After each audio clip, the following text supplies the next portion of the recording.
Hello, good afternoon सभी को। अ, हम लोग अभी लगभग 125 लोगों के करीब जुड़ चुके हैं। हम अभी और लोगों के जुड़ने का थोड़ा इंतज़ार कर लेते हैं, और हमारे जो वक्ता हैं आज के, उनका भी जुड़ने का हम इंतज़ार कर लेते हैं। उसके बाद हम लोग आज के वेबिनार को शुरू करेंगे। तो आप सभी लोगों से आग्रह होगा कि जिस तरह आप लोगों ने धैर्य बनाए रखा है, बस 5 मिनट के अंदर ही हम लोग शुरू करते हैं। धन्यवाद।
सभी को मेरा नमस्कार। आज के इस वेबिनार में गिरिडीह और पूर्वी सिंहभूम जिले से जुड़े हुए सभी शिक्षक, दोनों जिलों से प्रतिनिधि के तौर पर शिक्षा विभाग से जुड़े हुए पदाधिकारी एवं संपूर्णा कंसोर्शियम जो कि आज के इस वेबिनार के विषय के लिए जो जो तकनीकी सहयोगी है, उससे जुड़े हुए प्रतिनिधि का मैं सभी लोगों का स्वागत करता हूं। और आज के इस वेबिनार का जो विषय है जिसके बारे में आप सभी लोग अवगत ही हैं, कि कोविड-19 और उससे जो लोगों की जो बच्चों पे जो विषमताएं और प्रतिकूलताएं हैं, उस पे जो प्रभाव पड़े हैं, तो उसके बारे में चर्चा करने के लिए आज हमारे साथ लोग एकत्रित हुए हैं। और आज की इस चर्चा में भाग लेने के लिए चूंकि शिक्षा विभाग के तरफ से भी कई प्रकार की योजनाएं कोविड के काल में चलाई गई, तो उसके लिए विभाग की बात को रखने के लिए, विभाग के पक्ष को रखने के लिए हमारे साथ गिरिडीह जिला से जिला शिक्षा अधीक्षक महोदय हैं और सहायक कार्यक्रम पदाधिकारी के तौर पर श्री अभिनव कुमार जी हैं। उसके साथ ही पूर्वी सिंहभूम जिले से जो जिले के बालिका शिक्षा समन्वयक हैं श्रीमती बिंदु झा जी, वो हमारे साथ उपस्थित हैं। और इसके साथ में संपूर्णा कंसोर्शियम जो कि जो प्रोजेक्ट है, प्रोजेक्ट संपूर्णा, तो इस प्रोजेक्ट के जो तकनीकी सहयोगी हैं, वो संपूर्णा कंसोर्शियम के द्वारा संचालित हो रहा है।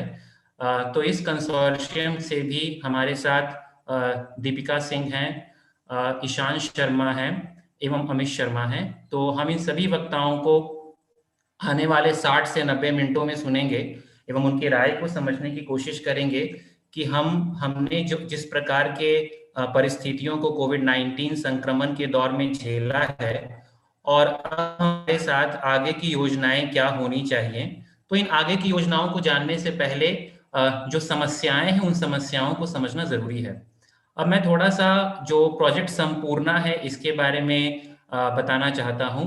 या तो इस कार्यक्रम का नाम संपूर्णा इसलिए रखा गया क्योंकि हम एक प्रकार से सर्वांगीण बाल विकास, होल चाइल्ड डेवलपमेंट के बारे में बातचीत कर रहे हैं। और जब हम एक संपूर्ण विकास की बात कर रहे हैं, तो हमारे साथ यह प्रोजेक्ट संपूर्णा है। इसको लेकर के जिलाओं में अपने स्तर पर गतिविधियां हुई हैं और उन्हीं गतिविधियों के क्रम में यह भी एक वेबिनार के रूप में हम लोग आज जुड़े हैं, जहां पर हम विषय के बारे में जानेंगे। तो इस विषय के बारे में हम लोग आज की चर्चा को हम लोग शुरू करें। इसके लिए मैं आज जो हमारे पहले वक्ता हैं, गिरिडीह जिले से जो सहायक कार्यक्रम पदाधिकारी श्री अभिनव कुमार, उनको आमंत्रित करते हैं हम, ताकि वो इस विषय पर अपनी बातों को रखें।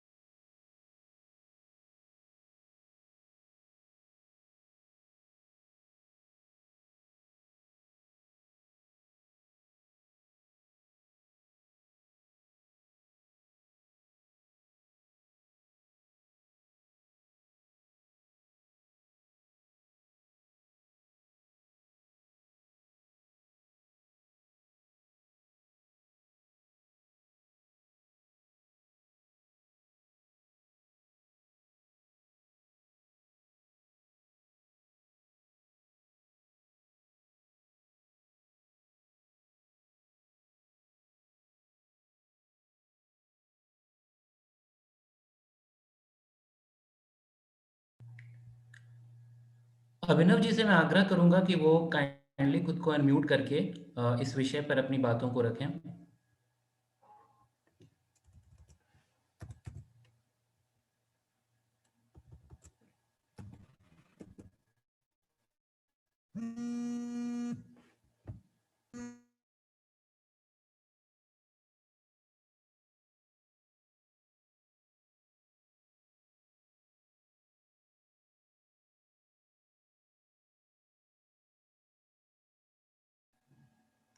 मेरे ख्याल से कुछ तकनीकी दिक्कत आ रही है अभिनव सर के साथ में, तो हम उनको पुनः जोड़ने की कोशिश करते हैं। मीनवाइल मैं पूर्वी सिंहभूम जिले से श्रीमती इंदु झा जी को आमंत्रित करता हूं कि वो इस विषय पर अपनी बातों को रखें।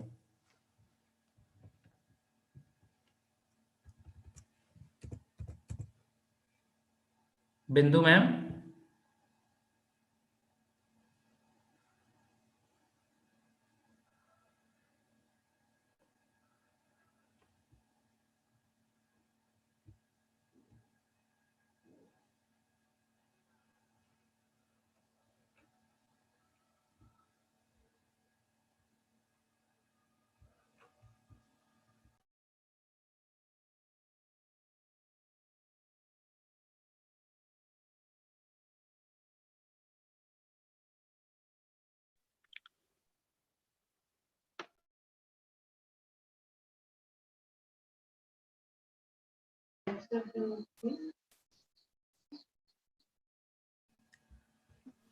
बिंदु मैम, आपसे आग्रह है कि इस वेबिनार से जुड़ी हुई जो बातें हैं उसको काइंडली। हेलो। जी हेलो। हाँ, प्लीज आवाज नहीं सुनाई दे रही, थोड़ा सा एक बार फिर से रिपीट करें। जी मैडम, मैं कह रहा हूँ कि आज की वेबिनार से जुड़ी हुई जो विषय है कोविड-19 और उसका बाल प्रतिकूलताओं पर क्या असर हुआ है, तो जी उसको लेकर के जो आपके विचार हैं वो हम सभी के साथ रखें। हम आपसे ही शुरू करते हैं आज के वेबिनार को। अच्छा, गुड आफ्टरनून एवरीवन। आज जो हम लोग ये प्रोजेक्ट संपूर्णा के तहत जिला स्तरीय प्रथम वेबिनार में सबको मिले हैं, सबको जोहार और सबका स्वागत है। आज जो हम लोग जिस विषय पे बात करने जा रहे हैं कि कोविड के कारण बच्चों के जीवन में किस तरह की प्रतिकूलताएं बढ़ी हैं, इस पे हम लोग सभी अपने-अपने विचार रख सकते हैं, जिसमें मेरा ये मानना है कि मैं पूर्वी सिंहभूम जिले में बालिका शिक्षा देख रही हूँ। तो इसमें मुझे जो फील हुआ, अभी जो मैं जितनी बार बच्चों से मिली, स्कूल से टीचर्स के साथ मैंने डिस्कशन किया कि किस तरह की समस्याएं आ रही हैं, किस तरह की चीजें उभर के आ रही है।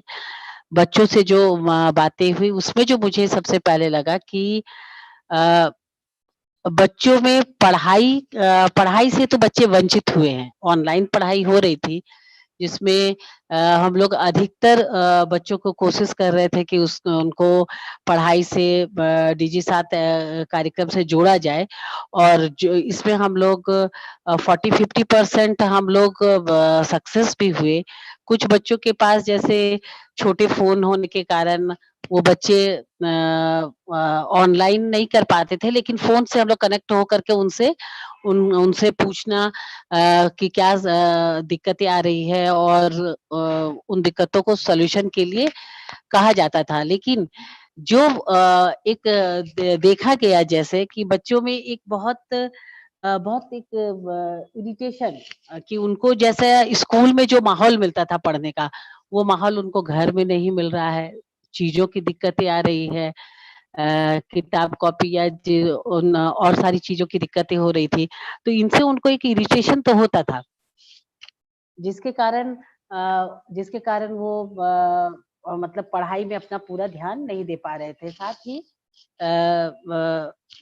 साथ ही उनमें घर में जो एक घर में काम का एक बोझ, अ, चूँकि हमारे स्कूलों में बहुत ज़्यादातर बच्चे सभी ग्रामीण क्षेत्रों के हैं, तो इनको घर में अगर है तो फिर इनको खेत में काम करना, घर की ज़िम्मेदारियों को देखना, क्योंकि काम शहरी इलाके में जितना इसका असर दिखा, ग्रामीण इलाकों में बहुत बहुत असर वो चीज़ नहीं था। लोग जहाँ वहाँ खेत में काम करना तो उसको कर ही रहे थे। तो उन सब कामों से इनको जोड़ के रखना है। पढ़ाई का जैसे इनका एक शेड्यूल बना हुआ था कि पढ़ने का एक टाइम है, उस वक़्त में इसपे पढ़ना है। लेकिन वहाँ उनको उस वक़्त पढ़ाई ना करके उनको घर के अभिभावकों के साथ में जा कर के खेतों में मदद करने हैं। घर में जो उनका जो आस-पास जो सब्जी वगैरह की खेती, उसमें जाके मदद करनी है। इन सब चीज़ों में उनको ज्यादा इन्वॉल्व करा जाता था। तो इससे बच्चे बोलते थे कि हमें इसमें थोड़ा सा इरिटेशन लगता था कि ये समय है, मुझे पढ़ना है, लेकिन मेरी पढ़ाई को इतना इम्पोर्टेंस तो घर में नहीं दिया जाता था, जिसके कारण उनको दिक्कतें आती थी। तो वो फ़ोन के माध्यम से, इस तरह के माध्यम से कि कब स्कूल खुलेगा, कैसे हम स्कूल जाएँगे, इसमें वो लोग ज़्यादा इच्छा जताती थी। फ़ोन भी अगर करना होता था तो पहला प्रश्न उनका होता था, दीदी स्कूल कब खुलेगा? कब हम स्कूल आएँगे? इस तरह की बातें होती थी। इसके साथ-साथ जो एक यहाँ स्कूलों में रहते हुए उनको एक स्वच्छ एक वातावरण मिलता था, जहाँ उन्हें पता था कि नहाने का क्या तरीका है, कहाँ जाके हमको स्वच्छ पानी मिलेगा, वहाँ उनको तालाब में सभी अपने नित्य क्रिया की चीज़ें करनी पड़ती थी, तो इससे उनको और भी थोड़ा-सा वो माहौल उनको पसंद नहीं आता था, जिसके चलते वो स्कूल से जुड़ कर के यहाँ रहना चाहते थे। तो इस तरह की दिक्कतें आई थी, न्यूट्रिशन वगैरह का भी देखिए खाने-पीने में भी उनको जो सुविधाएँ आवासीय स्कूल में उनको दिया जा रहा था, वो सुविधाएँ तो उनको घर में नहीं मिल रही थी। फिर कहीं-कहीं हम लोगों ने देखा कि हमारे स्कूल में कुछ बच्चे ऐसे हैं जिनकी अब घर के जो भी रीज़न रहे होंगे, लेकिन कुछ बच्चों के हमारे यहाँ उनको उनकी उसकी इच्छा ना होते हुए भी उसकी शादी कर दी गई। और वो उनके पास फ़ोन नहीं है, उनके पास कुछ नहीं, जिसके कारण वो सूचना नहीं दे पाई कि मेरी शादी हो रही है या किस तरह का, वो मैसेज नहीं कर पाई। आने-जाने का सारा दिक्कत था, जिसकी वजह से प्रॉपर नहीं हो पाया। जब अब स्कूल खुलने के बाद हम लोग को पता चल रहा है कि ये बच्ची की शादी हो गई लॉकडाउन में, जिसकी वजह से ये स्कूल नहीं आ रही है। जबकि उनका परफ़ॉर्मेंस जो था, हम लोग देखे थे कि उनका बहुत अच्छा परफ़ॉर्मेंस था पढ़ाई-लिखाई में, अन्य एक्टिविटीज़ में, जिसके कारण उनको दिक्कत फ़ील हुआ और इस तरह की समस्याएँ आई जिसके चलते आज के समय में हम लोग को लग रहा है कि अगर ये लॉकडाउन में अगर स्कूल रहता तो ये सब समस्या नहीं हो सकती थी। तो इस तरह की चीज़ें कहीं-कहीं बच्चों में हम लोग देख रहे थे अभी कि अ, जो बच्चे मोबाइल से पढ़ रहे थे, पढ़ाई तो कर रहे थे, लेकिन कुछ-कुछ उनके साथ कुछ उनके उनमें गलत चीज़ की हो गई कि वो मोबाइल में पढ़ाई के साथ-साथ अन्य गतिविधियों को भी वो देना, यूट्यूब को देखना और दूसरी-दूसरी चीज़ों को देखने के उसमें ये लगे, जिसके चलते पढ़ाई में उसकी रुचि थोड़ी-सी कम हो रही है। पढ़ाई में अब उनको एकाग्रचित करना पड़ रहा है। अब जो बच्चे आए हैं उनको बार-बार बोलने का ज़रूरत हो रहा है कि नहीं आपको पढ़ना है, आपका एग्ज़ाम नज़दीक है। तो थोड़ा उनका ध्यान में भी थोड़े से ध्यान देने की जो क्षमता थी उसमें भी थोड़ी-सी कमी आई है। कुछ बच्चे ऐसे हैं जैसे थोड़ा-सा एग्रेशन थोड़े से किसी भी चीज़ों में तुरंत कुछ बोलने से इनकार, ना वाले शब्द उनमें जल्दी से सुनने को मिलता है। तो उन्हें पॉज़िटिव की तरफ से बोलने में, समझाने में उन्हें थोड़ा-सा वक़्त लग रहा है। लेकिन सभी लगे हुए हैं और ये उनको बताया जा रहा है कि नहीं इस तरह से अब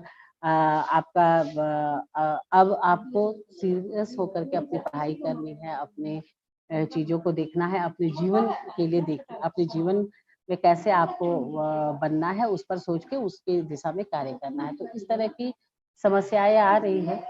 थोड़ी-सी एग्रेशन में हमारे यहाँ एक बच्ची का ऐसी भी घटना सुनने में आया कि एक बच्ची माँ के साथ उसकी थोड़ा-सा बकझक हुई एक गाड़ी को लेकर के और फिर उसने सुसाइड कर लिया। ये सब बातें और उसके पास में फ़ोन नहीं होने की वज़ह से वो उसके मन में जो बातें चल रही थी उस समय मन में तुरंत एक सॉल्यूशन स्कूलों में क्या होता है कि अगर कोई बच्चे के मन में सवाल आते हैं तो वो तुरंत फट से किसी टीचर से या सीनियर से डिस्कशन करती है जिसमें उनका समाधान सॉल्यूशन दिखता है या कोई पॉजिटिव ऐसी बातें होती है जो उसको लगता है कि नहीं अभी ये चीज़ हमको ऐसा नहीं सोचना चाहिए। लेकिन घर में उस तरह का माहौल नहीं मिला तो कोविड के कारण इस तरह की समस्याएँ अभी हम लोग देख रहे हैं और उस तरह की समस्याओं से फिर हम लोग उनको उबारने की कोशिश कर रहे हैं और उनको कारण बताया जा रहा है कि ऐसे-ऐसे कारण आते हैं तो उसमें कैसे आप अपने को स्थापित करेंगे। इस तरह की चीज़ें हमें देखने के लिए मिल रही हैं।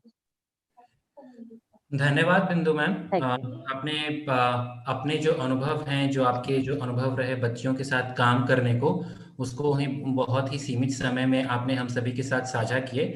और मोटे तौर पर जिन बातों के बारे में आपने रखा जो हम सभी के जिंदगी पर प्रभाव पड़ा, कि हम सबका एक जो रूटीन था, जो दैनंदिनी था, वो प्रभावित हुआ। और स्कूल जो हैं वो बच्चों के लिए न केवल शिक्षा के दृष्टिकोण से महत्वपूर्ण है, बल्कि उनके पोषण के दृष्टिकोण से और उनके लिए कई तरह की भौतिक ज़रूरतों को भी पूरी करने में विद्यालयों का महत्व है। तो उन महत्वों पे तो निश्चित ही एक प्रकार का प्रभाव पड़ा, और जिस प्रकार से डिजिटल तकनीकों से बच्चों को जुड़ना पड़ा, तो उसमें बच्चों में कुंठा और निराशा स्वाभाविक है, आम ही है। इस बात से भी इनकार नहीं किया जा सकता है। इसके अतिरिक्त आपने बहुत ही जो एक प्रकार से ज़मीनी हकीकत है कि कई प्रकार की जो सामाजिक बुराइयां हैं, जैसे कि बाल विवाह वगैरह, जिसमें एक समाज के तौर पर हमने प्रगति की थी, तो उन सभी पे भी एक प्रकार से उस प्रगति पे भी अंकुश लगा। और हमें संभवतः इन प्रयासों को जो भी आगे से हम प्रयास करें, तो उसमें उन प्रयासों में इन तरह की नई चुनौतियों को भी हमें सम्मिलित करने की जरूरत है। अब हम ज्यादा वक्त ना जाया करते हुए बिंदु मैम के पास बाद हम गिरिडीह जिला वापस जाना चाहेंगे, जहां से श्री अभिनव कुमार जी जो कि सहायक कार्यक्रम पदाधिकारी हैं, उनको हम आमंत्रित करना चाहेंगे कि वो इस विषय पर कोविड-19 से बच्चों में किस प्रकार की प्रतिकूलताएं पड़ी हैं और उनके क्या अनुभव रहे बच्चों, शिक्षकों, अभिभावकों के साथ काम करने को लेकर के, उसके बारे में प्रकाश डालें। श्री अभिनव जी। धन्यवाद। मैं बहुत देर से नेटवर्क एरर के कारण कनेक्ट नहीं हो पा रहा था। मैं अभी इस वक्त बीआरसी देवरी में हूँ, कुछ एक जांच थी उसमें आया हुआ था। आप सभी को वेरी गुड आफ्टरनून। और एक बहुत ही अच्छे जो अभी हम लोग कार्यशाला कर रहे हैं, मैं झारखंड शिक्षा परियोजना गिरिडीह की ओर से मैं सभी का स्वागत करता हूँ। कार्यशाला में जो संपूर्ण जो प्रोग्राम के बारे में बताया गया, जो अभी होस्ट बता रहे थे, मैं कुछ चीजों को करना चाहूंगा कि ये जो कोविड-19 के कारण जो वैश्विक महामारी, जो एक पैंडेमिक जो हम लोग झेले 1 साल तक, ये एक हम कहें एक शब्द में कि एक संक्रमण काल था। इस काल में जो सबसे ज्यादा नुकसान हुआ वो हमारे नौनिहालों का।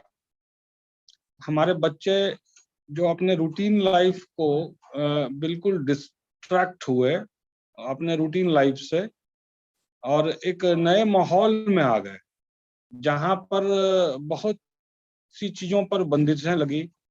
उनको पूरी तरह से खेलने का, अन्य सहपाठियों से बात करने का, अपनी बातों को शेयर करने का मौका नहीं मिल पाया। हम अगर शिक्षण अधिगम प्रक्रिया की बात करें तो वहां भी बहुत बुरी तरह से यह प्रभावित हुआ, क्योंकि बच्चे का जो सर्वांगीण विकास होता है वो उसके लिए विद्यालय एक मॉडल देता है।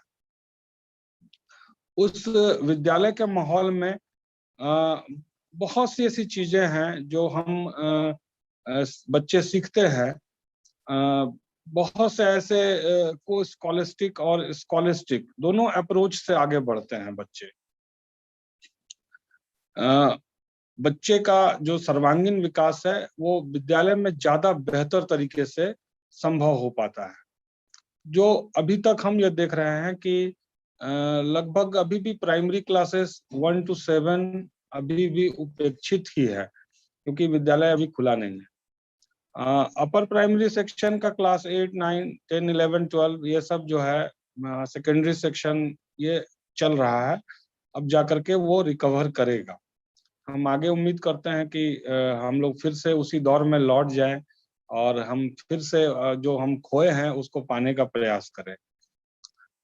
इस बीच जो चीजें घटित हुई, उन चीजों की भरपाई भी बहुत आवश्यक है।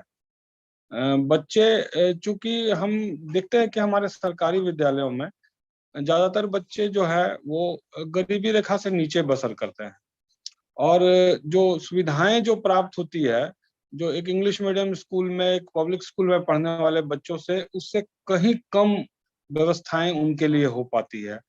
जैसे हम ऑनलाइन कक्षाओं की बात करें तो ऑनलाइन कक्षाओं में मोबाइल की अवेलेबिलिटी और उनके पास उस वक्त पर मोबाइल उपलब्ध होना और उसमें नेट पैक वगैरह उपलब्ध होना, नेटवर्किंग का पूरी पुख्ता व्यवस्था होना, ये सारी चीजें नहीं हो पाती है। कहीं ना कहीं उनका अध्ययन वहां पे प्रभावित होता है और एक क्लास का एक सेशन चला गया तो वो फिर वापस उस सेशन को नहीं समझ पाते हैं, आगे के सेशन में उनको दिक्कतें आती है। ये सब कुछ हमारे पास लिमिटेशंस थी ऑनलाइन क्लासेस की।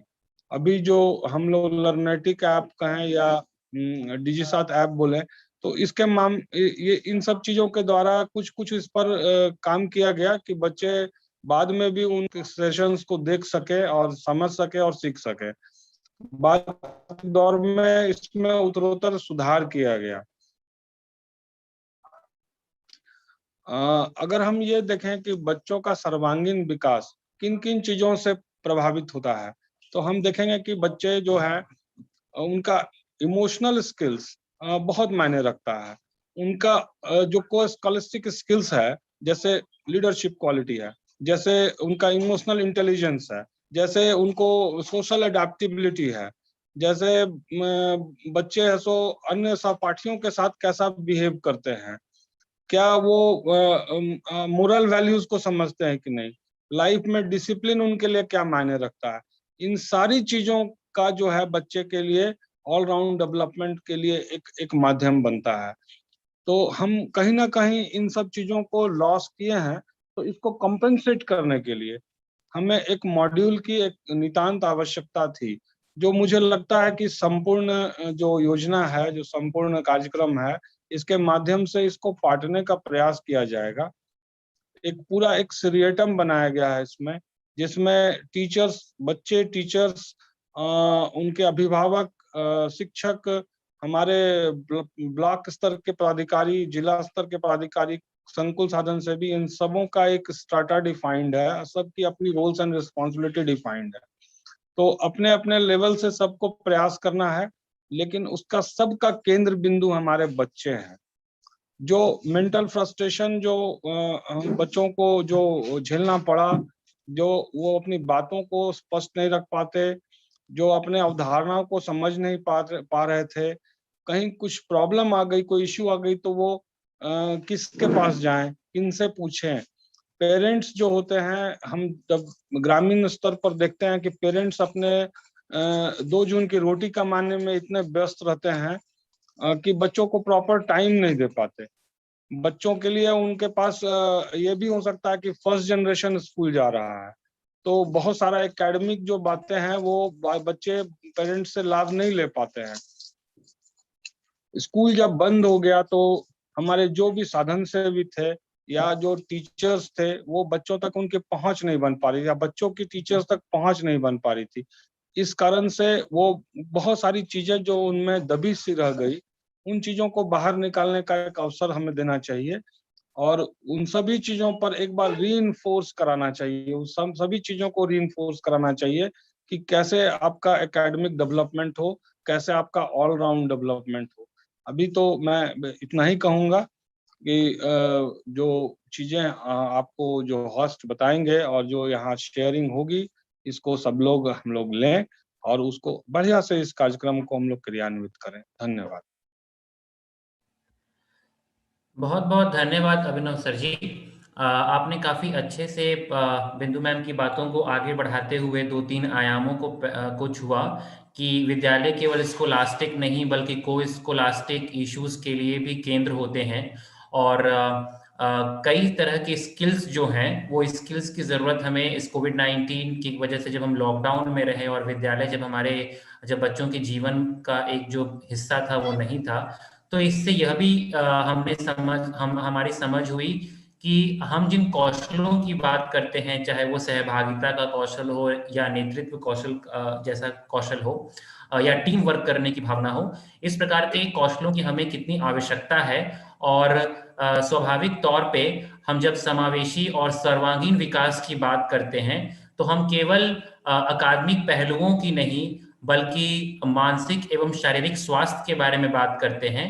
हम एक होलिस्टिक वेलबींग की बात करते हैं, जिसमें बच्चे अपने भावनाओं को कैसे नियंत्रित करें, उसे कैसे प्रबंधित करें और उसके लिए ज़रूरी कौशल क्या हैं, इसके बारे में भी हम बच्चों के साथ बातचीत करें। और इन्हीं उद्देश्यों की प्रतिपूर्ति हेतु हमारे साथ प्रोजेक्ट संपूर्णा विभाग के द्वारा एक कार्यक्रम के रूप में हमारे विभिन्न जिलाओं में चलाया जा रहा है। तो इन विषयों को और गंभीरता से समझने के लिए और इनके तकनीकी पहलुओं को समझने के लिए अब हम चलना चाहेंगे जो संपूर्णा कंसोर्शियम है उसके जो विशेषज्ञ वक्ता हैं उनके पास। और इसी क्रम में मैं सबसे पहले दीपिका जी को आमंत्रित करता हूं कि वो अपनी बातों को इस विषय पर रख करके हम सभी को बताएं कि किस प्रकार से कोविड-19 के जब हम प्रभावों की बात करते हैं तो बच्चों के शिक्षण पे किस प्रकार के प्रभाव पड़े। धन्यवाद गौरव जी। सभी को मेरा नमस्कार, जोहार सभी को। अभिनव जी ने और बिंदु जी ने जो बातें रखी हैं, एक तरह से कहा जाए तो मोटे मोटे तौर पे उन्होंने जो भी तरह के असर बच्चों पे पड़े हैं कोविड की वजह से, उसे कवर किया है। और जो अभिनव सर अभी बात कर रहे थे वो बिल्कुल सही थी कि जिन परिस्थितियों से बच्चे हमारे स्कूलों में आ रहे हैं, सरकारी स्कूलों में आ रहे हैं, हम जानते हैं कि वहाँ आर्थिक और सामाजिक परिस्थितियां और भी विषम हैं। प्राइवेट स्कूल में जाने वाले बच्चों से ज़्यादा विषम परिस्थितियों से बच्चे आ रहे हैं। और उसका अर्थ क्या हो रहा है, उसकी वजह से उन पे क्या असर पड़ रहा है। तो अब झारखंड को अगर हम देखते हैं, और आप सबने देखा होगा कि जब लॉकडाउन की प्रक्रिया शुरू हुई तब काफ़ी माइग्रेशन हुआ, काफ़ी सारे लोग जो बाहर मजदूरी के लिए जाते हैं वो लोग लौट कर आए। न जाने कितने लोगों की मजदूरी जो थी पूरे साल भर की शायद नहीं मिली।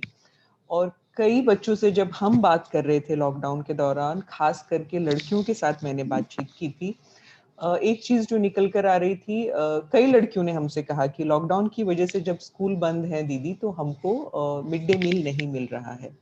और सही में खाने के लाले पड़ रहे थे घर में, क्योंकि ना मजदूरी मिल रही थी, ना ही कहीं आप बाहर जा पा रहे थे, और सब जगह तक जो मिलना चाहिए वो कुछ हद तक प्राप्त हो पाया। पर शायद फिर भी कई बच्चे हमें ऐसे मिले जिनसे हमने बात करी, जिन्होंने कहा कि अगर पूरा परिवार पेट भर के खाना खाना चाहेगा तो हम नहीं कर सकते, किसी ना किसी को आधा पेट ही खाना पड़ेगा, और ज्यादातर लोग आधा पेट खा रहे हैं तभी हम एक टाइम खाना खा सकते हैं।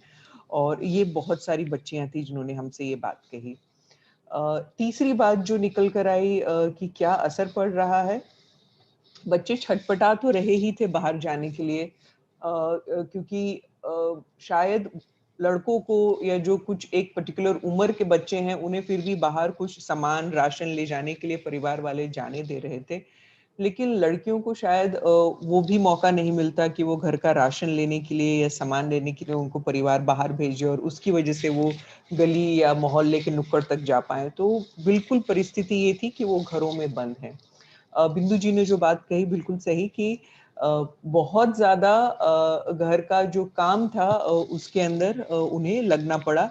और ऐसा नहीं है कि वो दूसरी परिस्थितियों में नहीं होता, वो अगर लॉकडाउन नहीं होता तो भी हम जानते हैं कि हमारे समाज के अंदर लड़के और लड़कियों के बीच में घर के काम का विभाजन किस प्रकार है, और वो लड़कियों में ज्यादा देखने को मिलता है। लेकिन लॉकडाउन के दौरान दूसरे बच्चों का देखभाल करना और ये सभी काम जो था वो बच्चियों पे था।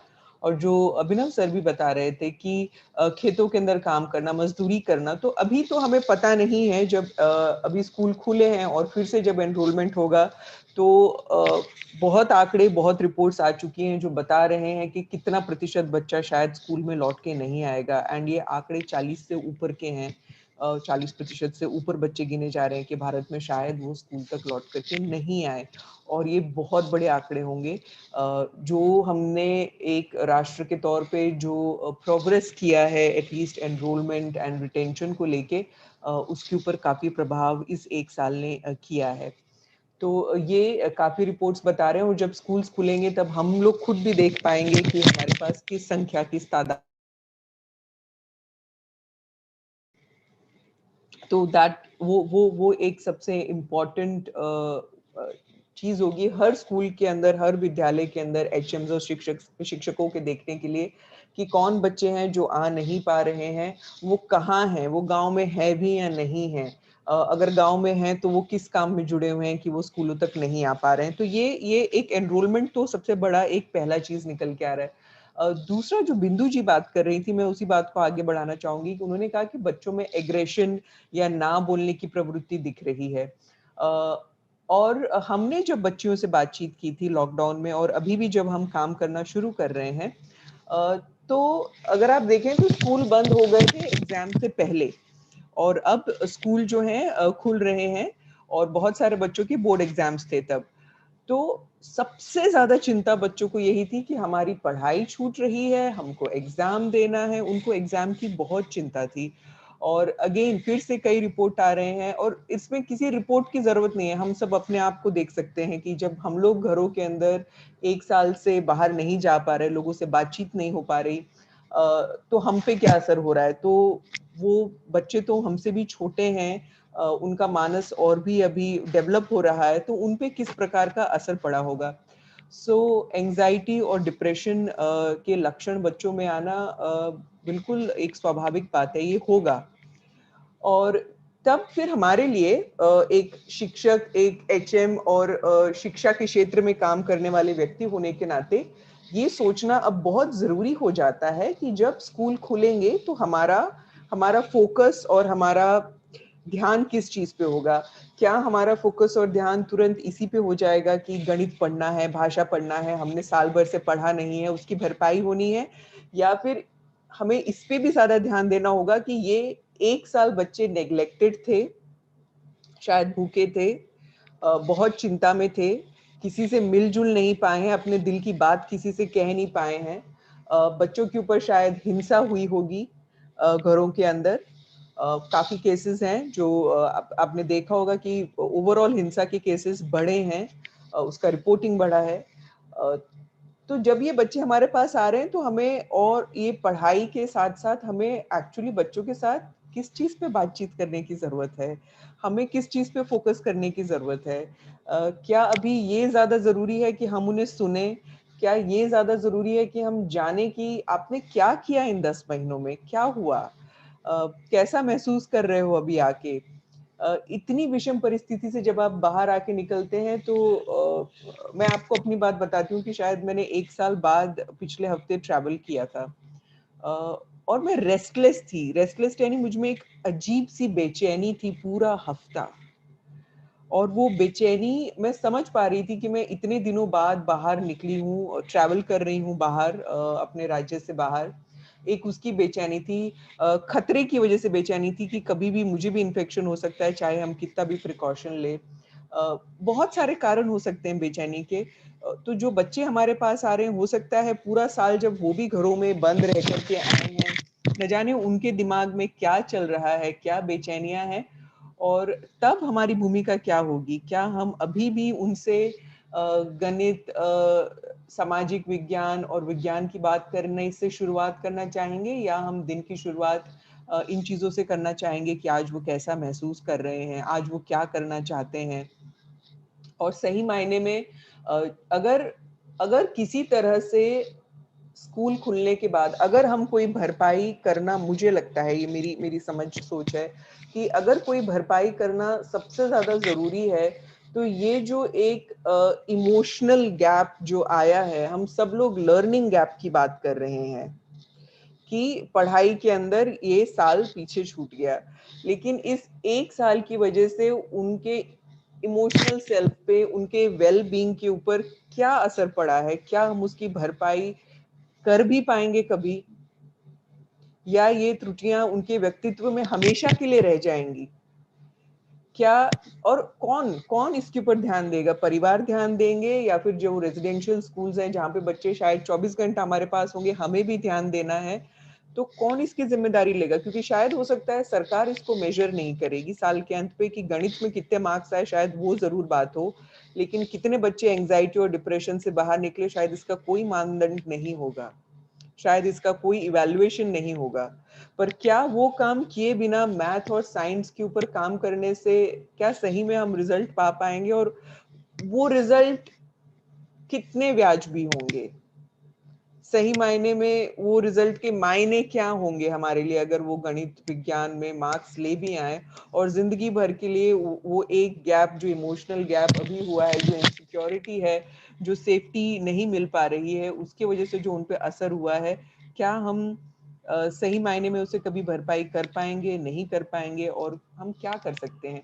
और इसके लिए हमें लगता है कि आज की तारीख में सबसे ज्यादा जरूरी है, उतना ही जरूरी है जितना विषय की, अगर हम लर्निंग गैप की बात कर रहे हैं उसके ऊपर काम करना जितना जरूरी है, उतना ही जरूरी है कि हमारे पास बच्चे जो आ रहे हैं, शायद जिन्होंने आधा पेट खाना खाया है पूरा साल, शायद जिन्होंने रोज झिड़कियां सुनी होंगी, शायद जिन्हें और कोई एडल्ट अपने घर के बाहर नहीं मिला जो उनको टीचर में और अपने दोस्तों में रोज मिलता था स्कूल में, उन्हें शायद पूरा साल भर कोई और एडल्ट नहीं मिला बातचीत करने के लिए, वो बाहर निकल कर आ रहे हैं।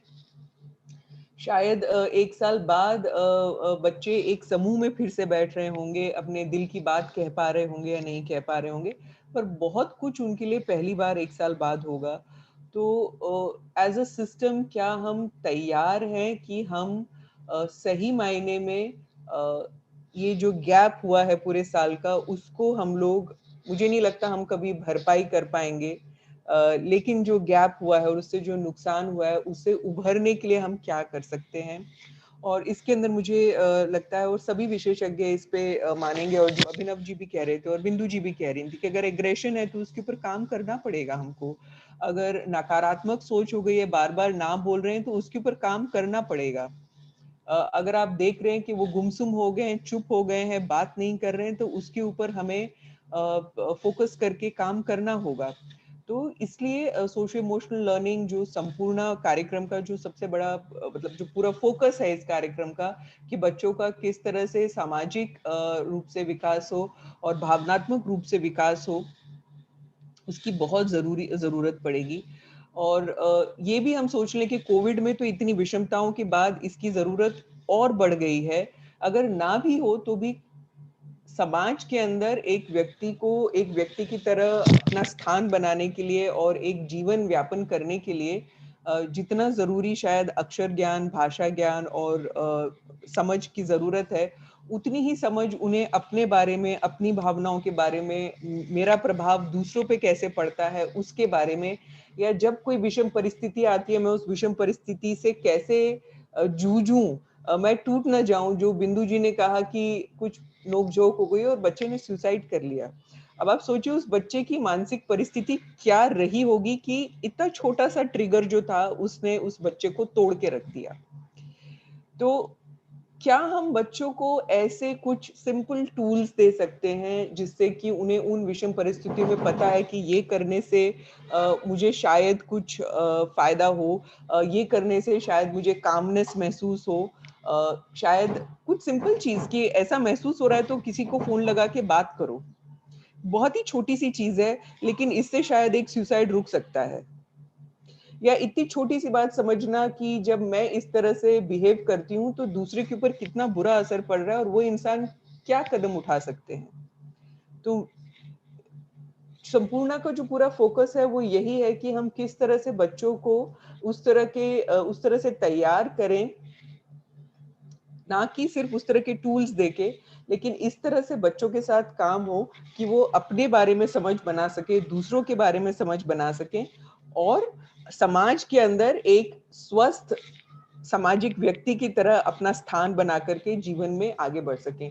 और ये कार्यक्रम काम करने का तरीका इस तरह का है कि बच्चे के चारों तरफ जो भी पूरा सिस्टम है, चाहे वो टीचर्स हैं, चाहे वो एचएम्स हैं, चाहे पेरेंट्स हैं और चाहे उनके भाई बहन हैं, और समुदाय है, चाहे वो एसएमसी के मेंबर्स हैं, चाहे वो पीटीएम मीटिंग्स हैं, कैसे हम एक समझ बनाएं इस पूरे इकोसिस्टम में जो बच्चे के चारों ओर है, जिससे बच्चा रोज बरोज इंटरैक्ट कर रहा है, उनके अंदर भी ये समझ बने कि क्यों अपनी भावनाओं को समझना या क्यों इस तरह के स्किल्स होना, इमोशनल स्किल्स होना क्यों बहुत जरूरी है, और क्या रोल हर व्यक्ति इसके अंदर अदा कर सकते हैं, जिससे कि हम बच्चों के लिए सही में ऐसा वातावरण बना पाए जहां पे वो सेफ महसूस करें और जहां पर वो एक स्वस्थ रूप से बढ़ सकें, सिर्फ फिजिकली नहीं बट इमोशनली, स्पिरिचुअली और सोशली उनका ग्रोथ हो सके। और सही मायने में जो बच्चे हमारे स्कूलों में आते हैं, इन एनी केस वो बहुत विषम परिस्थितियों से आते हैं, आर्थिक और सामाजिक। और ये हम सब जानते हैं कि सरकारी स्कूल्स में आने वाले सभी बच्चे बहुत विषम परिस्थितियों से आते हैं। लेकिन क्या हम ये जज्बा, और बच्चे जब कोविड के बाद आएंगे शायद निराश होकर आएंगे, शायद उनमें से बहुत बच्चे जो हैं वो चाइल्ड लेबर 1 साल काम कर आ रहे हैं, अगर वो आ गए तो हमारे लिए तो मैं कहूंगी कि ये जीत होगी हमारे सिस्टम की, अगर हम उन बच्चों को खेतों से वापस अपने स्कूल ला पाए। लेकिन मानिए जो बच्चे नहीं आ पाते, क्या उनका भविष्य खत्म हो गया? अगर हम वो आशा की किरण बच्चों में जगा पाए कि सब कुछ खत्म नहीं हुआ है, चाहे हम जितनी भी विषम परिस्थितियों से आए, अपना भविष्य को आकार देने की कुव्वत हम में है, और वो कुव्वत जो है वो ये सिस्टम उनमें क्रिएट कर सकता है, और वो कुव्वत लाने के लिए उनके माता पिता, उनके भाई बहन, हम सब वो रोल प्ले कर सकते हैं। ये उद्देश्य इस प्रोग्राम संपूर्णा का है, और इसके अंदर हर व्यक्ति जो है वो इम्पोर्टेंट है, और हर व्यक्ति का जो उस बच्चे के साथ इंटरैक्ट करता है उनकी समझ बनाना उतना ही जरूरी है जितना उस बच्चे के साथ डायरेक्टली काम करना। तो ये एक कॉल है, ये एक कॉल है सभी शिक्षकों के लिए, सभी एचएम्स के लिए, सीआरसीज के लिए, एपीओस के लिए, डीओस के लिए, कि हम बच्चों को एक आशावादी सोच की तरफ ले जा पाएं, और वो आशावादी सोच शायद हमें उनके सारे पहलुओं पे काम करके ही हम ला पाएंगे। और अभी क्या फोकस होना चाहिए, क्या गणित और भाषा के ऊपर और एग्जाम के ऊपर फोकस करना है, या सही मायने में समझना है कि वो कितने घाव लेकर आए हैं और उस घाव पे क्या मरहम पट्टी करने की जरूरत है। वो घाव शायद दिखेंगे नहीं, उसको समझना होगा, और वो बातचीत करके हम समझ पाएंगे। मैं इसी पे अपनी बात को रोकूंगी, और over to you Gaurav ji, धन्यवाद बातचीत करने के लिए।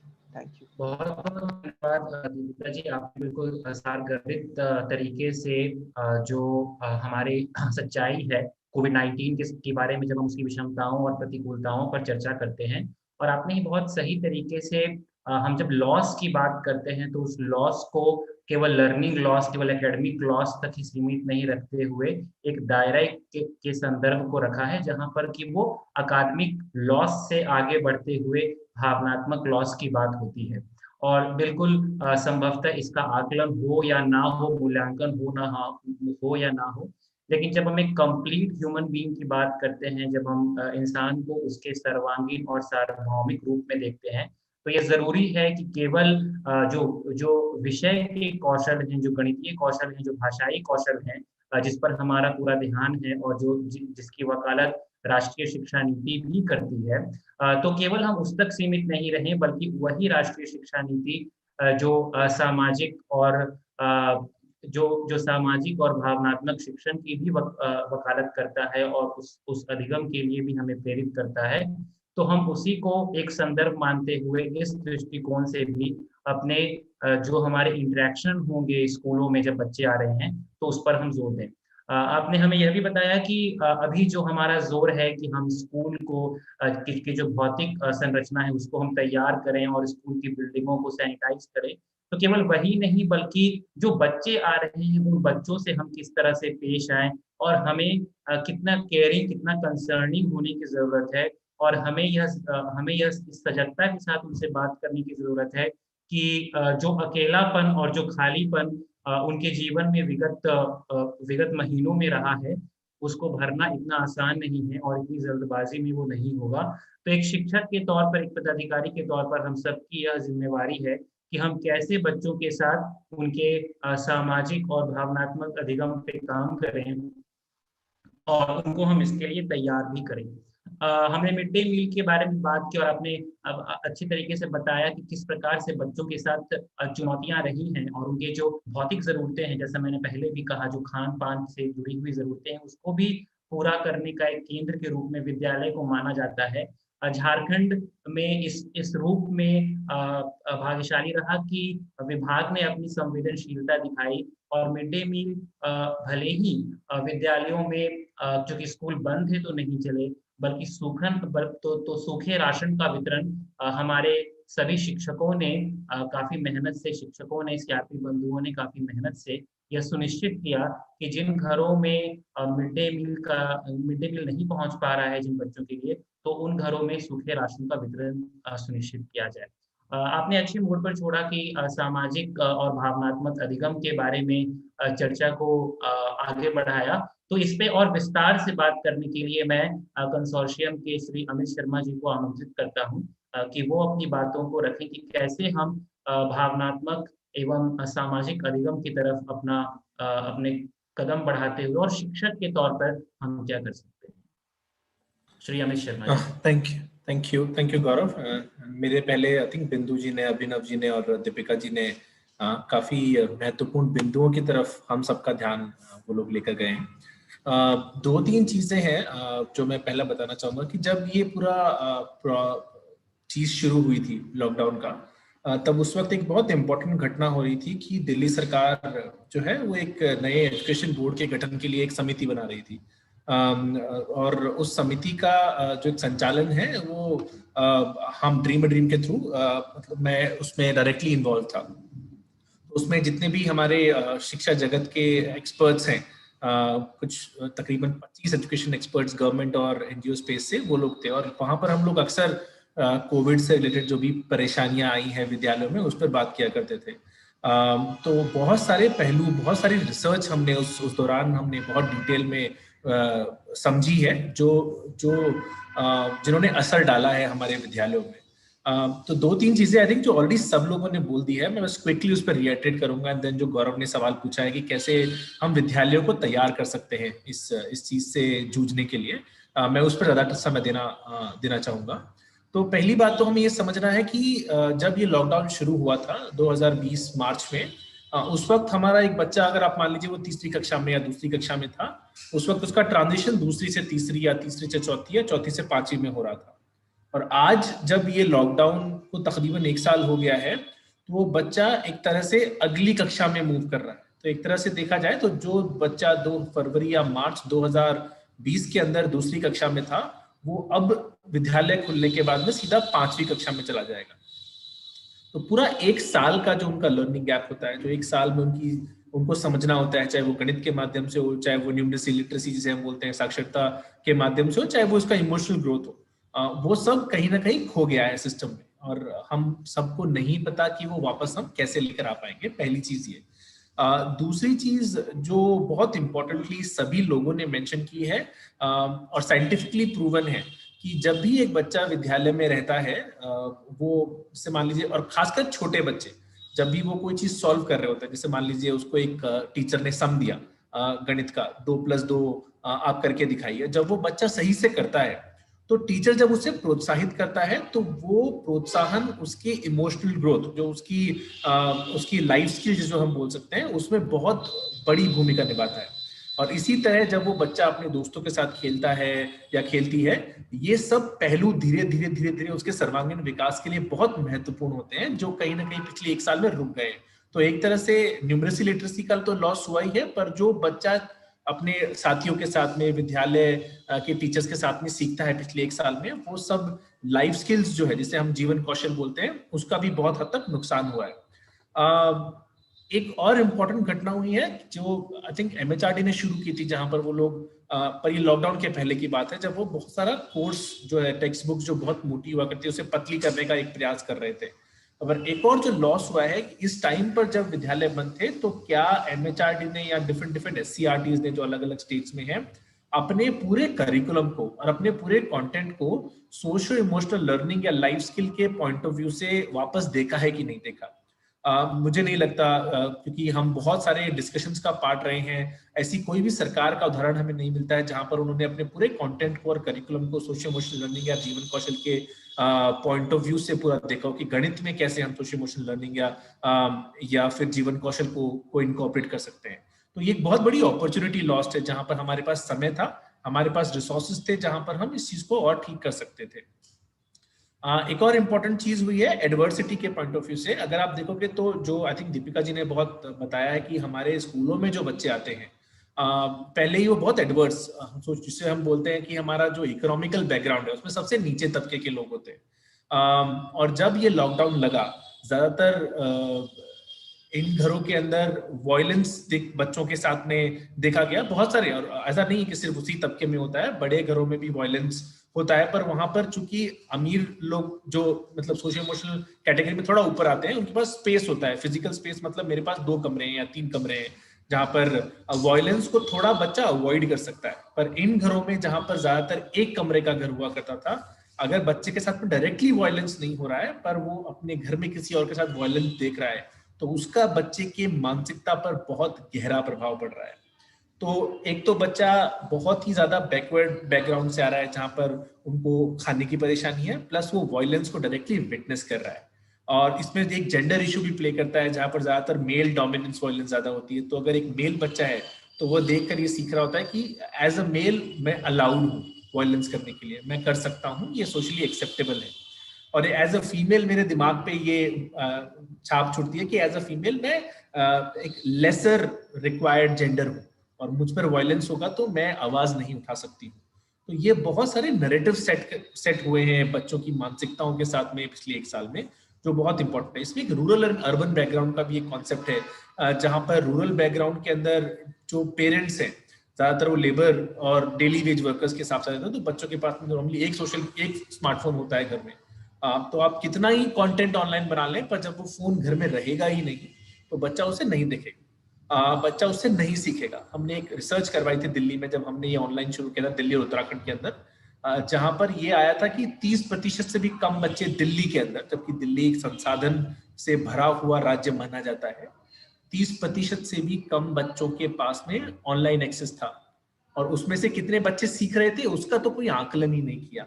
और साथ ही साथ हमने उत्तराखंड में किया जहां पर 60% एरिया जो उत्तराखंड का है वो दुर्गम इलाकों में आता है, पहाड़ी इलाकों में आता है, और 40% सुगम इलाकों में आता है। वहां पर 10% से भी कम बच्चों के पास में एक स्मार्टफोन का एक्सेस था जो सरकारी विद्यालयों से आते थे। तो इससे ये पता लगता है कि लर्निंग गैप जो ऑलरेडी था वो कितना गहरा हो गया है। तो जो बच्चों के पास में जो प्राइवेट स्कूल से आते थे जिनके पास में स्मार्टफोन का एक्सेस था, उन्होंने 1 साल सीखा है, और जो बच्चे हमारे विद्यालय सरकारी विद्यालयों से आते थे वो पिछले 1 साल में कुछ नहीं सीखे, ना उनका इमोशनल ग्रोथ हुआ है, ना उनका न्यूमरेसी लिटरेसी या जो साक्षरता के बेसिस पे जो ग्रोथ हुआ है वो हुआ है। ये सारे चैलेंज के साथ में जब बच्चा वायलेंस भी देख रहा है, एडवर्सिटी भी देख रहा है, गरीबी को खुद महसूस कर रहा है, कहीं पर डेली वेज वर्कर्स और जो जेंडर इश्यूज दीपिका जी ने मेंशन किए हैं और जो बिंदु जी ने मेंशन किए हैं, बहुत सारी बच्चों की शादियां हो गई हैं और बहुत सारे लड़कों की शादियां हो गई हैं जो बहुत गरीब फैमिली से आते थे। तो पिछले 10 साल में जो हमने प्रोग्रेस किया है सोसाइटी, हम बिल्कुल 10 साल पहले चले गए। तो अब इन सब मानसिकताओं के बाद में जब बच्चा स्कूल में आएगा, उसकी एक्सपेक्टेशंस क्या होगी स्कूल से? उसकी एक्सपेक्टेशन एज अ टीचर मुझसे ही होगी। अगर मैं अपने आप को एक टीचर की तरह सोचता हूँ तो वो मुझे इस आशा से देखेगा कि ये इंसान मेरी बात सुनेगा, ये मुझे समझेगा। मेरे दोस्तों से मुझे एक्सपेक्टेशन होगी कि जो भी प्रॉब्लम्स मुझे रही है वो बुलाकर मैं कुछ अच्छा समय बिताऊं, अच्छे दोस्त बनाऊं जिनके साथ मैं खेल सकूं, जो मेरा बचपन है उसका आनंद ले सकूं। इन एक्सपेक्टेशन के साथ जब बच्चा स्कूल में जाएगा और देखेगा कि यहाँ पर अब जो होड़ है वापस वो न्यूमरेसी लिटरेसी पे शुरू हो गई है, तो कहीं ना कहीं जो उसका इंटरेस्ट, अभी भी हम देखते हैं बच्चों को स्कूल जाना ज्यादा पसंद नहीं होता है, उसका मेन रीजन ये होता है कि स्कूल एक फन लविंग स्पेस नहीं है। तो वो गैप और बढ़ जाएगा, तो बच्चों के जहन में ये स्थापित हो जाएगा कि ये जगह जो है मैं इंजॉय नहीं कर सकता हूँ, यहाँ जाकर मैं आनंदित महसूस नहीं कर सकता हूँ। तो कैसे एज अ टीचर मैं बच्चे के लिए वो एक स्पेस बना सकता हूँ जहां पर वो महसूस करे, पहला कि उसे सुना जा रहा है, उसकी बातों को सुना जा रहा है, उसे तवज्जो दी जा रही है, और दूसरा उसे अपने आप को अपने साथियों के साथ में भी प्लस टीचर्स के साथ में भी व्यक्त करने का पूरा मौका मिल रहा है। तो दिल्ली में हम हैप्पीनेस करिकुलम और उत्तराखंड में एक आनंदम पाठ्यचर्या हम ये चलाते हैं जहां पर इस तरह के मौके क्रिएट किए जाते हैं, पर उसी के साथ हम टीचर्स के साथ में बहुत गहराई से काम करते हैं जहां पर उनको एज अ टीचर नहीं एज अ फैसिलिटेटर तैयार किया जाता है। तो थोड़ा अंतर आया था जब आप एज अ फैसिलिटेटर काम कर रहे हो तो एज अ टीचर आप काम कर रहे हो। तो एज अ फैसिलिटेटर आपका रोल होता है कि आप ऐसे मौके बनाओ अपने बच्चों के लिए, ऐसे मौके बनाओ जहां पर वो अपने आप को व्यक्त कर पाए, जो उनकी पर्सनालिटी है, जो उनका खुद का व्यक्तित्व है, उसे एक्सप्लोर कर पाए। तो ये हमारा मुख्य काम होता है। गोइंग फॉरवर्ड जो हम काम सोच रहे हैं दिल्ली सरकार के साथ में भी, हमने नए एजुकेशन बोर्ड पे भी हम काम कर रहे हैं, हमारी अप्रोच यही है कि कैसे हम टीचर्स को और सिस्टम को एक फैसिलिटेटिव सिस्टम बना पाए जहां पर, और एक टीचर ने भी लॉकडाउन महसूस किया है, ऐसा नहीं है कि सिर्फ बच्चे ने किया है, तो टीचर को भी वो स्पेस मिले जहां पर एक प्रिंसिपल उसकी बात सुने, एपीओ जो डिस्ट्रिक्ट ऑफिशियल्स है हमारे, वो उनकी बात सुने। तो कैसे एक सिस्टम को हो, एक एम्पैथेटिक सिस्टम बनाया जा सके, और कैसे हम टीचर्स को एज अ फैसिलिटेटर प्रमोट कर सके, इस पे काम करने की जरूरत है। हमने पिछले 2 साल में बहुत सारा काम किया है, जहां पर जब बच्चे लॉकडाउन के बाद में, कोविड के बाद में स्कूल वापस आ रहे होंगे, तो किस तरह से हम उनके विकास पे काम कर सकते हैं, इमोशनल ग्रोथ, जो उनके जीवन कौशल के जो पहलू है उन पे काम कर सकते हैं। इसके बहुत सारे डिजाइन हमने पिछले 2 साल में बनाए हैं, लॉकडाउन पिछले 1.5 साल में बनाए हैं। जब ये पेंडेमिक ग्लोबली शुरू हुआ था, तब से ही हम एक ऑनलाइन मॉड्यूल पे काम करते, उसको बाद में हमने ट्रांसफॉर्म करके कोविड स्पेसिफिक बनाया था कि कैसे टीचर एक बच्चे को वेलकम फील करवा सकता है जब वो विद्यालय में वापस आए। सो मेरा एक ही इन्विटेशन होगा कि जब आप विद्यालय में वापस जा रहे हो, तो अपनी जर्नी को जरूर विजुअलाइज कीजिएगा कि आप जब लॉकडाउन में थे, कमरों में बंद थे, आप कैसा महसूस कर रहे थे, आपको किस तरह का सपोर्ट चाहिए था अपने परिवार वालों से या अपने सिस्टम से, और वही सपोर्ट आप बच्चों तक पास ऑन करने की कोशिश कीजिएगा। उसमें अगर आपको कोई सपोर्ट चाहिए, इसमें आप ट्रेनिंग्स चाहते हो उस तरह की, किस तरह से कर सकते हैं, तो कंसोर्शियम है संपूर्णा का, जहां पर हम इस तरह की एक्सपर्टीज को शेयर कर सकते हैं। तो थैंक यू गौरव। बहुत बहुत धन्यवाद अमित जी, संक्षिप्त में अपने अनुभवों को और अपनी विशेषज्ञता को हम सबके साथ रखने के लिए। और जो एक बात मैं आपकी बात से समझ पाया कि किस प्रकार से हम एक व्यवस्था के तौर पर, एक तंत्र के तौर पर हम किस प्रकार समानुभूति की तरफ बढ़ सकते हैं, क्योंकि ये वो जिसको कहते हैं क्रिटिकल सिचुएशन है या क्राइसिस का सिचुएशन है, और उसके बाद हम उससे आगे बढ़ने की हम कोशिश कर रहे हैं। तो जो अंग्रेजी का मुहावरा है, business can not be as usual, और निश्चित ही जो जो जो इस समय की जो विशिष्टता है, तो विशिष्ट अवसर हमसे विशिष्ट जवाब भी मांगते हैं। शायद हम उन्हीं जवाबों को तलाशने की कोशिश अपने इस प्रोजेक्ट के माध्यम से करेंगे।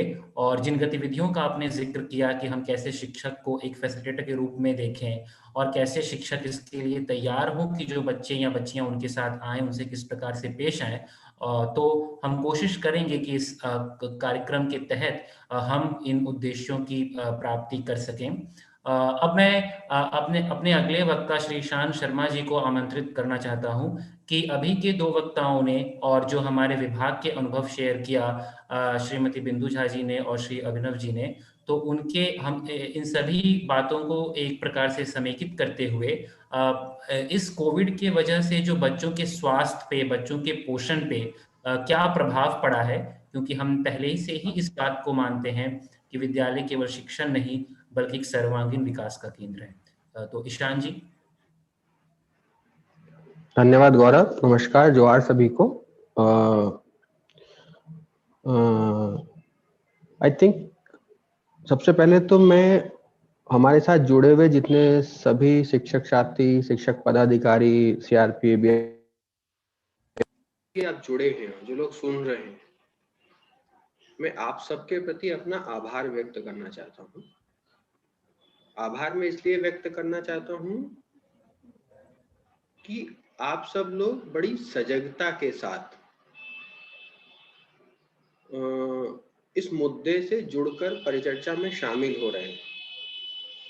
मैं पिछले कुछ महीनों से लगातार देख रहा हूँ, झारखंड शायद अपने आप में एक अग्रणी राज्य की स्थिति में होगा इसमें, कि जहाँ का संपूर्ण शिक्षक समुदाय और शिक्षा विभाग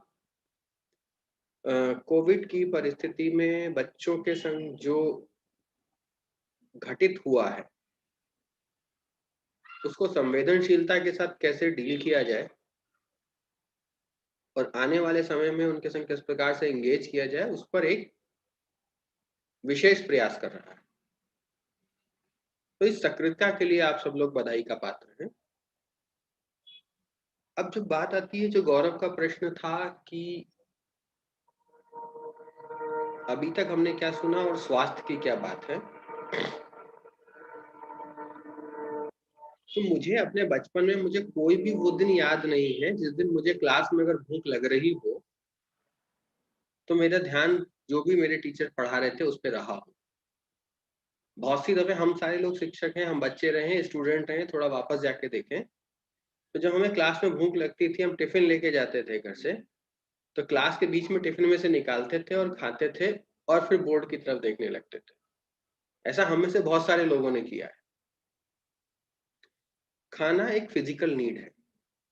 जब भूख लगने भर से क्लास में अटेंशन नहीं रहती है, तो पोषण संबंधित विषमताओं की वजह से क्या मेरा मन, जो भी हम गणित पढ़ाना चाहते हैं, भाषा पढ़ाना चाहते हैं, जो भी विषय पढ़ाना चाहते हैं, उसमें लग पाएगा क्या? तो मेरा स्वाभाविक, मेरे अनुभव से उत्तर है नहीं। जब मैं अपनी क्लास में भूख की वजह से अटेंशन नहीं लगा पाता, जो कि उसी दिन की घटना है मेरे साथ, जो अभी हुई है, जबकि मैं सुबह नाश्ता करके आया होऊंगा या नहीं भी आया होऊंगा किसी कारण से, और मैं खा लूंगा और वो मेरे पास उपलब्ध भी है। वहीं हमारे पास जो बच्चे आ रहे हैं, शायद उनके पास पोषण नहीं है, उनके पास स्वास्थ्य सेवाएं नहीं है, वो स्वास्थ्य संबंधित विषमताओं से गुजर रहे हैं। चाहे वो लड़कियां हमारी एनीमिक हो, चाहे लड़कों को भोजन ना मिल रहा हो या सभी को भोजन ना मिल रहा हो, पर्याप्त मात्रा में ना मिल रहा हो, या वो संतुलित आहार ना हो, जिसकी वजह से उनके शारीरिक विकास में बाधा है, जिससे मन पे एक असर पड़ रहा है। और इस पूरी प्रक्रिया के साथ साथ अगर मैं सारे साथियों की बात को ध्यान दूं, तो उसका भावनात्मक रूप से क्या असर पड़ रहा है। अब जस्ट महसूस करिए कि एक बच्चे की परिस्थिति, जब वो क्लास में है, आज वो अस्वस्थ है, उसके संग कोई भी स्वास्थ्य संबंधी विषमता हो सकती है। चाहे वो लड़कियों के केस में माहवारी की घटना ही क्यों ना हो, जो उनको हर महीने होती है, चाहे वो कुपोषण ही क्यों ना हो, चाहे वो उस दिन भूखे ही क्यों ना हो, ऐसी स्थिति में वो कक्षा के अंदर है और वो जो भी विषय आप पढ़ा रहे हैं उस पर ध्यान केंद्रित करने की कोशिश कर रहा है, लेकिन बार बार मेरा ध्यान मेरी शारीरिक समस्या की तरफ चला जाता है, जो मेरे पोषण के कारणों की वजह से। अब ये घटना बच्चे के मन में एक भय पैदा करती है। भय कैसे पैदा करती है? कि मैं कक्षा में जो पढ़ाया जा रहा है उस पर ध्यान नहीं दे पा रहा अपनी परिस्थिति के कारण। जब मुझसे पूछा जाएगा तो मैं जवाब नहीं दे पाऊंगा, तो शिक्षक मेरे साथ कैसा व्यवहार करेंगे? जो भी मैं उत्तर दूंगा, अगर वो अपेक्षा के अनुरूप नहीं है, तो मेरी क्लास के बच्चे मेरे ऊपर कैसी प्रतिक्रिया व्यक्त करेंगे? अगर मैं फोकस नहीं हूं, सही जवाब नहीं दिया, तो शिक्षक ने मेरे से कुछ कहना है।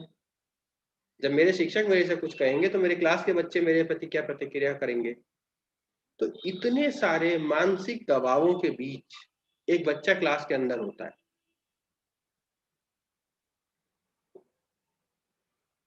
तब कैसे हम सुनिश्चित करें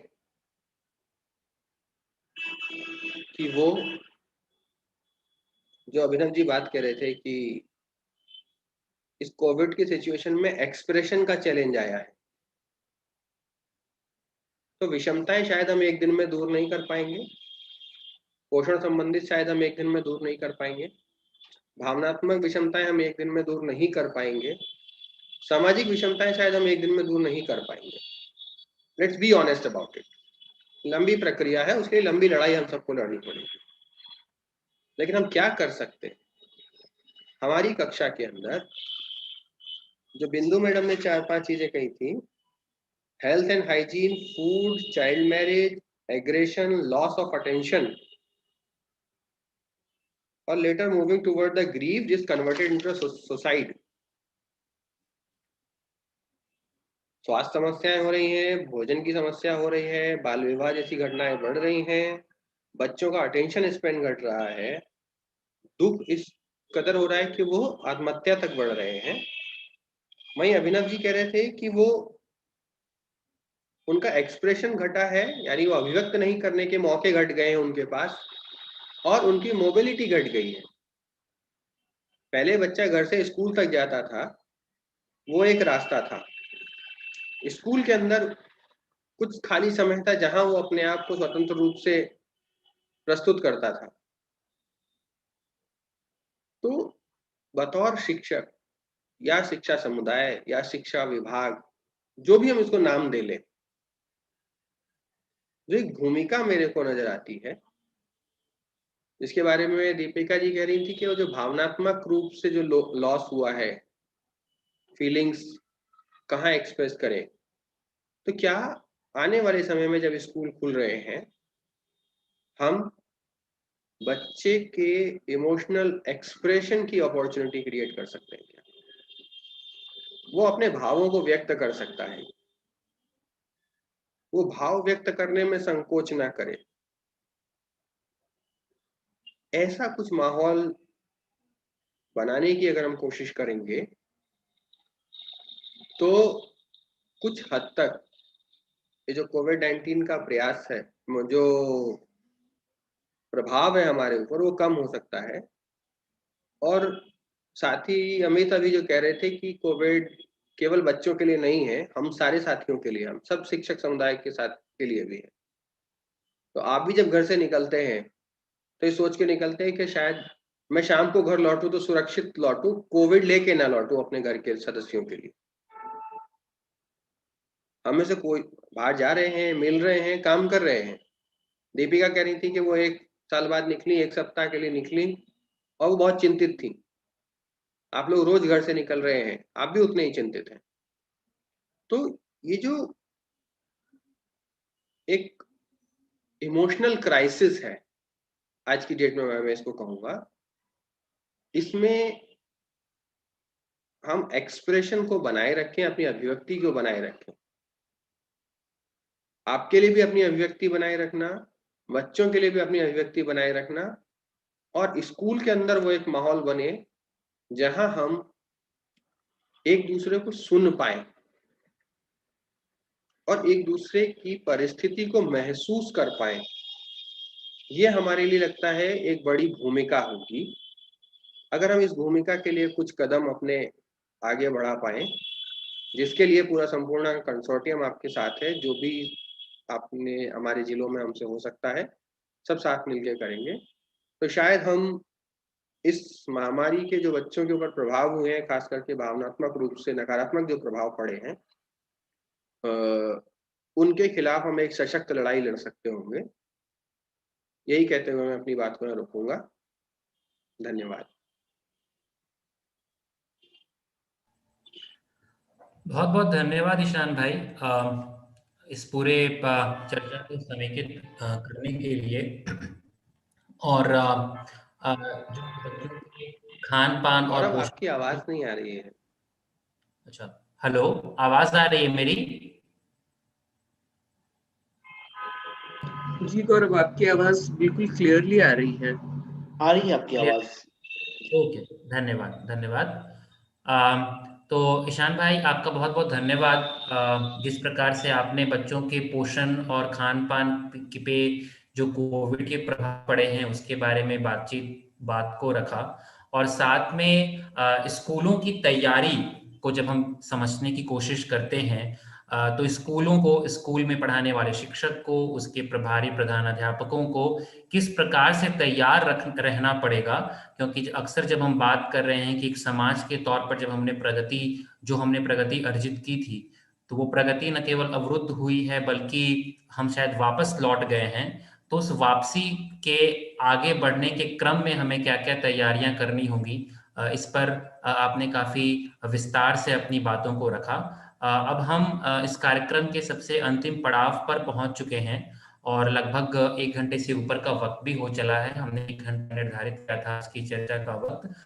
तो बगैर ज्यादा समय बिताए हुए मैं श्री जितेंद्र सिंह को, जो कि संपूर्णा कंसोर्शियम के प्रतिनिधि हैं गिरिडीह जिला में, उनको आमंत्रित करता हूं कि वो विभाग से आए पदाधिकारियों, संपूर्णा कंसोर्शियम के सभी प्रतिनिधियों एवं हमारे साथ जुड़े हुए शिक्षक और पदाधिकारियों का धन्यवाद ज्ञापन करें, ताकि हम लोग आज के वेबिनार को समाप्त कर सकें। बहुत बहुत धन्यवाद गौरव जी, क्योंकि आपके लगातार ये जो मैसेजेस आते रहे और लगातार आपने जो अप्रिशिएट किया है वो अपने आप में एक अद्भुत है। और संपूर्णा के जितने भी तमाम पार्टिसिपेंट्स हैं जिन्होंने एक अच्छे मैसेज हम सबों को दिया है, और जिले को एक नई धारा में वो आगे ले जाने का जो प्रयास किया है, उससे हम कहीं कहीं मजबूत अपने आप को देख पाएंगे। और साथ ही साथ 2 जिलों के पदाधिकारियों का मैं हार्दिक अभिनंदन करना चाहूंगा, और काफी मैं उनका शुक्रगुजार हूं कि काफी अपने व्यस्त समय में, काफी टेक्नोलॉजी का उनका काफी टेक्निकल प्रॉब्लम भी हो रहा था, उसके बावजूद भी वो लोग जुड़े और अपनी बातों को रख पाए। ये बहुत बहुत धन्यवाद। और तमाम उन सभी गुरुजनों का जो अभी तक पूरे 1.25 घंटे तक हम सबों तक बने हुए हैं, और दोनों जिलों के जितने भी शिक्षकगण हैं बहुत कुछ बेहतर समय अपना दे पाए हैं आज की इस वेबिनार में। आप तमाम सदस्यों का जितेंद्र सिंह की तरफ से बहुत बहुत धन्यवाद। धन्यवाद।